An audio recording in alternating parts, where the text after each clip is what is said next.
Namaskar. Welcome to Hamsika Academy. Today we are going to discuss a closer look at the Chola Empire. In simple words, or in other words, we are going to study about Cholas. How did the Cholas emerge? From where did they start? How did they grow? In which all regions they established their control? What are the famous works that they have done? All these points we will be discussing in this video lecture. I thank you all for subscribing our channel. If you have not done yet, please consider it.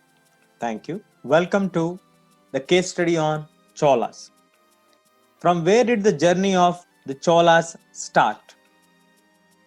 The journey of Cholas started from the region of Urayur, Uraiyur, Urayur, and they reached to their capital city Tanjavur or Tanjavur.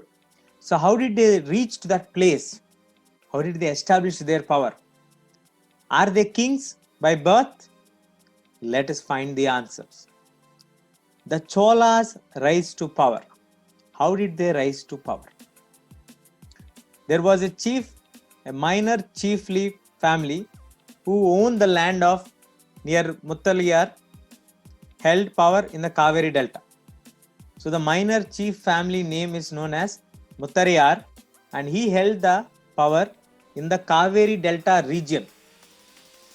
So our Cholas were subordinates to Pallava kings of Kanchipuram. Our Cholas were subordinates to Kanchipuram Pallavas. So Vijayalaya, who belonged to the ancient chiefly family of the Cholas from Urayur. So Vijayalaya was the first man to establish the Chola Empire. How did he establish the Chola Empire?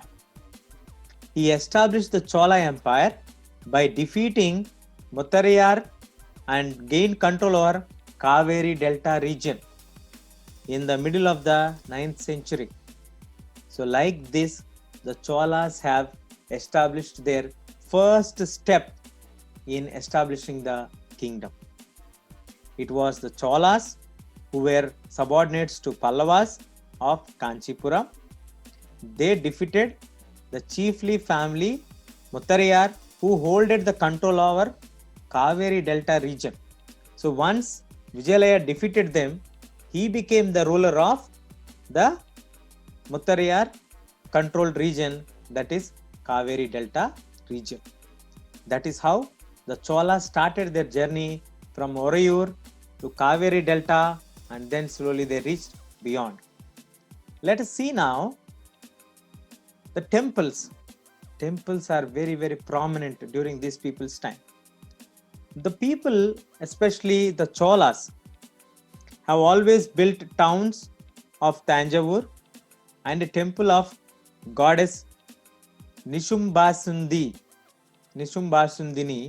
there, where his successors, the Vijayalaya successors, conquered all the neighboring regions and they grew in power.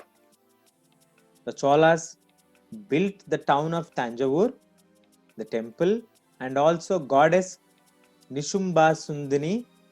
Apart from that, they grew in power.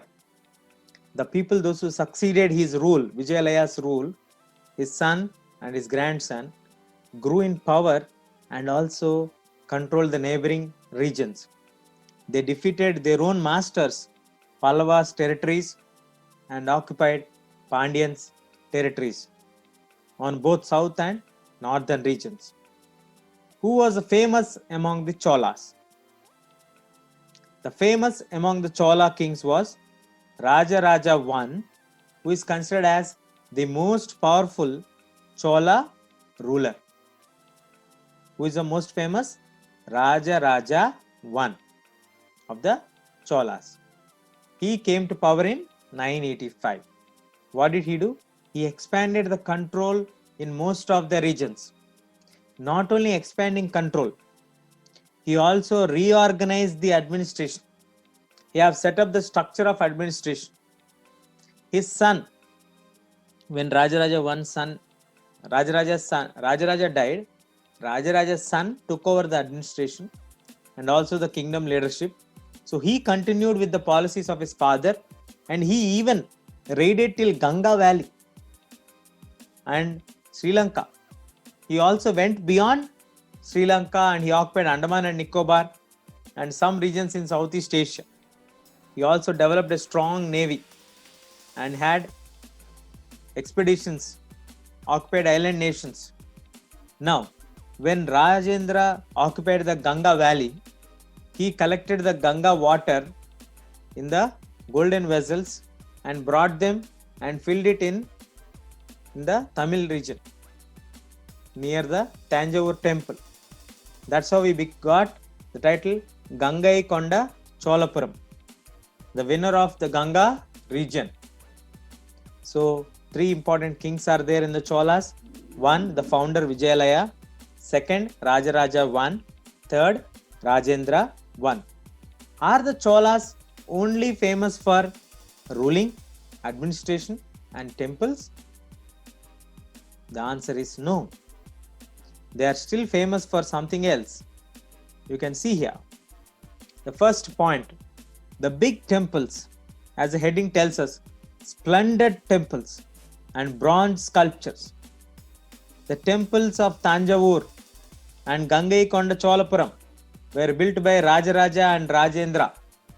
They had marvelous architecture, sculptural beauty of the temples.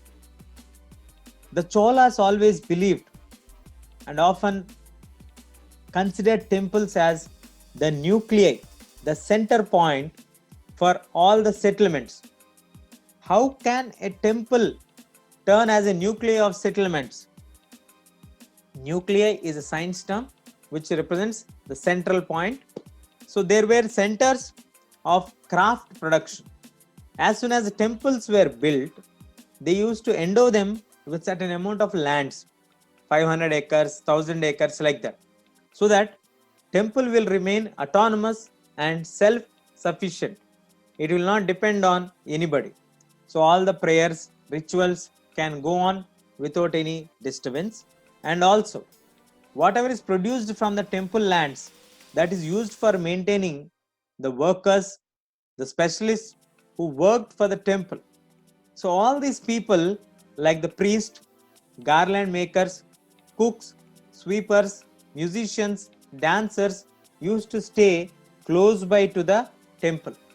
So that's the reason why temple became the nuclei for the settlement.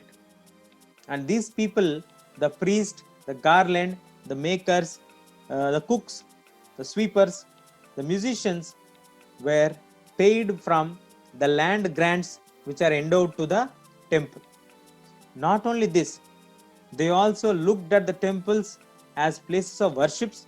Apart from that, they also had made the temples as the hub, the place where economic, social, and cultural life existed and expanded. Among the crafts associated with the temples, there was one important art which is encouraged by the Cholas, that is the bronze images. The bronze images was the most distinctive, rare thing which is found during that time. The bronze images which are made by the Cholas are considered as the finest one in the world. They are among the finest things in the world. So you can imagine how beautifully they used to make. One is kept on the screen for you to get an idea how a bronze statue will look like. These bronze statues or deities, these bronze images are made for deities, means gods, goddesses, like that. And some of the images are also made for the devotees who sacrifice their lives towards the temples or gods. We have certain famous disciples for gods. So those people's deities were also made with the bronze. So the Cholas are not only known for their administration, temples, marvelous constructions, sculptural beauty. They also made temples as a nuclei point of settlement. They have given lands for the temples to be self-sufficient. All the people, those who are working or associated with the temples, used to stay close by to the temple. That made the temples as the nuclei for settlement. The temples not only as places of worship, but also emerged as the hubs of economic, social, and cultural life. They are very famous for their bronze images, which are considered as one of the finest in the world. So in this video, we learned about how did the Cholas emerge from Orayur to Tanjavur, what are their major achievements, what are the regions that they have occupied, what are the extra things that they have done or famous for, like building temples, bronze sculptures, etc. I hope you all liked the video. Please subscribe and share. Thank you.